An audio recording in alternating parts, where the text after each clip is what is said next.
कराची के इलाके गुलिस्तान जौहर ब्लॉक 11 के करीब फायरिंग से एक शख्स जाँ बहक और एक जख्मी हो गया। पुलिस के मुताबिक मकतूल को टारगेट करके कत्ल किया गया। मजीद जानते हैं डॉन न्यूज़ के नुमाइंदे इमरान हफीज से। इमरान, बताइएगा क्या मामला सामने आया है। अली देखिए, गुलिस्तान जौहर ब्लॉक 11 के अंदर एक फायरिंग का वाक़या पेश आया है, जिसके अंदर 50 साल वाजिद और जो है वो इसके अंदर जाँबाज़ है, जबकि बशीर नामी शख्स जो है वो इसके अंदर जख्मी है। फायरिंग के मौके पर वहाँ पर भगदड़ मची है, पुलिस मौके पर पहुंची है। पुलिस से जो इब्तदाई तौर पर जो बयान सामने आया है, उसने बताया कि मुमकिन तौर पर जाँबाज़ और जख्मी ये दोनों एक ही मोटरसाइकिल पर सवार थे। इस दौरान नामालूम मुसल्लह मुल्ज़िमान ने जो है वो फायरिंग की है।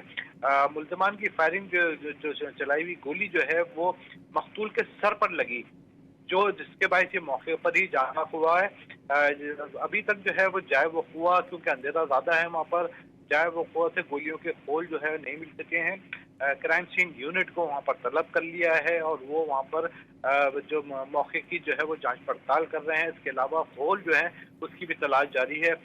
मकतूल को जो है वो तो पुलिस का शुबा है कि मकतूल को टारगेट करके कत्ल किया गया है। पुलिस सीसीटीवी फुटेजेस और एनी शाहिदीन से बयानात जो है वो ले रहे हैं। उसके बाद ही जो है वो हर पहलू पर तफ्तीश करने का पुलिस ने दावा किया है। जी बहुत शुक्रिया इमरान।